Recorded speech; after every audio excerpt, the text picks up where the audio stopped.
Hi friends, welcome to Sudhashri Kitchen. மாங்காய் வடை எப்படி செய்யறதுன்னு தான் இந்த வீடியோல பார்க்க போறோம். பார்க்கிறதுக்கு எவ்வளவு சூப்பரா இருக்கு பாருங்க. இவ்ளோ சாஃப்ட்டான அருமையான இந்த மாங்காய் வடை ரொம்ப ஈஸியா செஞ்சலாங்க. ஒரு முறை செஞ்சா குழந்தைங்க ரொம்ப ஆசையா இன்னும் செஞ்சு கொடுங்க, இன்னும் செஞ்சு கொடுங்கன்னு கேட்பாங்க. இந்த அருமையான மாங்காய் வடை செய்யறதுக்கு ஒரு பவுல்ல இட்லி அரிசி 1 கப் எடுத்துக்கலாங்க. தண்ணி ஊத்தி நல்லா இத அழுக்கு போக அலசி எடுத்துட்டு வந்துடலாம் ஃபர்ஸ்ட். நல்லா அலசி எடுத்துட்டு வந்த பிறகு இப்போ இந்த அரிசியில் சுடு தண்ணி மூழ்கிற அளவுக்கு நம்ம சேர்த்துக்கலாங்க. சுடு தண்ணியில் இந்த இட்லி அரிசி ஊறும்போது நமக்கு வடை ரொம்ப சாஃப்டாக வரும். இப்போ ஒரு தட்டு வச்சு மூடிடலாங்க. தட்டு வச்சு மூடி 1 மணி நேரம் இது ஊறினா நல்லாயிருக்கும். இப்போ சின்ன மாங்காவாக இருக்கிறதுனால நான் முழுசாக ஒரு மாங்காய் எடுத்து தோலெல்லாம் முதல்ல சீவி எடுத்துகிட்டு வந்துடுறாங்க.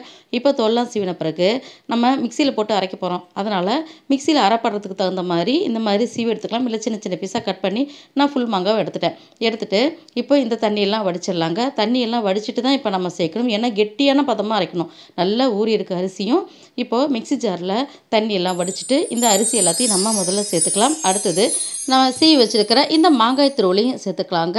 சேர்த்தாச்சு. அடுத்தது இது காரத்துக்கு இன்றைக்கி பச்சை மிளகா தான் சேர்க்க போகிறோம். 4 சேர்த்துக்கிட்டு தேவையான அளவுக்கு உப்பு சேர்த்துலாங்க. இப்போ நைஸாக அரைச்சி எடுத்துகிட்டு வந்துடலாம்.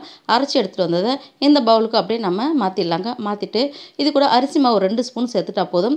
இந்த வடைக்கு தாளிப்பு சேர்த்தா சூப்பராக இருக்கும். சூடான எண்ணெயில் கடுகு, பெருங்காயம், கருவேப்பிலை இது மட்டும் சேர்த்துட்டு நம்ம இதோட சேர்த்துக்கலாம். சேர்த்துட்டு நல்லா இதை கலந்து விட்டுடலாம். நம்ம என்ன தான் அரைச்சாலும் நமக்கு கெட்டியான பதம் வரதுக்காக ஒரு 2 ஸ்பூனுக்கு மட்டும் நான் அரிசி மாவு சேர்த்துருக்கேன். அதிகமாக சேர்க்கல. உங்களால் முடிஞ்சால் ஃபுல்லாக கூட கெட்டியாக நீங்கள் அரைச்சிக்கோங்க. இப்போ அரைச்சிட்டு இந்த மாதிரி நல்லா ஃபுல்லாக கலந்துக்கலாம். இப்போ அரிசி மாவு சேர்த்தலாம் நமக்கு வடை தட்டுற அளவுக்கு பதம் நமக்கு கிடச்சிருச்சு பார்த்தீங்களா. இப்போ இந்த மாதிரி ரெடி ஆன பிறகு நம்ம இப்படி ஒரு டம்ளர் எடுத்துக்கிட்டு அது மேலே பிளாஸ்டிக் கவர் இப்படி போட்டு லப்பர் பேண்டையோ அல்லது கயிறோ வச்சு இப்படி நம்ம டைட்டாக அப்படி கட்டிடலாங்க. இந்த மாதிரி நல்லா டைட் பண்ணிவிட்டு இது மேலே எண்ணெய் தடவிடலாம். எண்ணெய் தடவிட்டு எண்ணெய் சூடாக இருக்குது. இப்போ நம்ம ரெடி பண்ணி வச்சுருக்க இந்த வடை மாவை அப்படியே லைட்டாக அப்படி தட்டி விட்டுட்டு அப்படியே அழகாக நமக்கு பார்த்திங்கன்னா தெரியும் சூப்பராக வருது பார்த்திங்களா. இதே மாதிரி நம்ம அப்படியே போட்டுற வேண்டியதாங்க. ரொம்ப ரொம்ப ஈஸியாக சூப்பராக நான் எடுத்த அன்னைக்கு ஒரு இதுக்கு 3 வடை போடுற அளவுக்கு இருக்குது. நான் சின்ன வானையில் தான் இன்றைக்கி வச்சுருக்கேன். ரொம்ப ஈஸியாக செஞ்சிடலாங்க. டேஸ்ட்டும் அவ்வளோ அருமையாக இருக்கும். நீங்கள் பார்த்தீங்கன்னா தெரியும் எந்த அளவுக்கு இருக்குன்னு. கலரும் ரொம்ப ரெட்டிஷாக வராது. இந்த மாதிரி பச்சை மிளகாய் சேர்த்ததெல்லாம் இந்த மாதிரி தான் வரும். அப்படியே எப்படி நல்லா விசுன்னு பொங்கி வருது பாருங்கள். ரொம்ப ரொம்ப சூப்பராக சாஃப்டான இந்த வடை ரெசிபி டேஸ்ட்டு அவ்வளோ நல்லா இருக்குங்க. மாங்காய்லாம் கிடைக்கிற இந்த மாதிரி சீசனில் நம்ம அடிக்கடி இந்த மாதிரி ஸ்நாக்ஸ் ரெசிபி செஞ்சு சாப்பிட்டா ரொம்ப சூப்பராக இருக்கும். குழந்தைங்களும் ரொம்ப விரும்பி சாப்பிடுவாங்க. இப்போ நம்மளோட மாங்காய் வடை எடுக்கிறதுக்கு தகுந்த மாதிரி கலர் நல்லா சேஞ்ச் ஆகிருக்கு பாருங்கள்.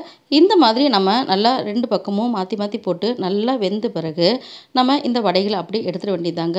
பார்த்தாலே தெரியுது பார்த்தீங்களா. ஃபஸ்ட்டு போட்ட வடை நமக்கு கலர் டிஃப்ரெண்ட் நல்லாவே தெரியும். இப்போ நம்ம நல்லா இந்த வெந்த வடையை எடுத்து பார்ப்போம்.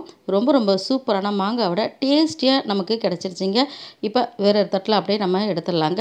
அருமையான நம்மளுடைய மாங்காய் வடை ரெடி. உங்களுக்கு இந்த மாங்காய் வடை ரெசிபி பிடிச்சிருந்துச்சுன்னா சுதாஸ்ரீ கிச்சனுக்கு சப்ஸ்கிரைப் பண்ணுங்கள். ஃப்ரெண்ட்ஸ் அண்ட் ரிலேட்டிவ்க்கு ஷேர் பண்ணுங்கள், லைக் பண்ணுங்கள், கமெண்ட் பண்ணுங்கள். ஆரோக்கியமானதையே சமைப்போம், ஆனந்தமாக இருப்போம். தேங்க்யூ.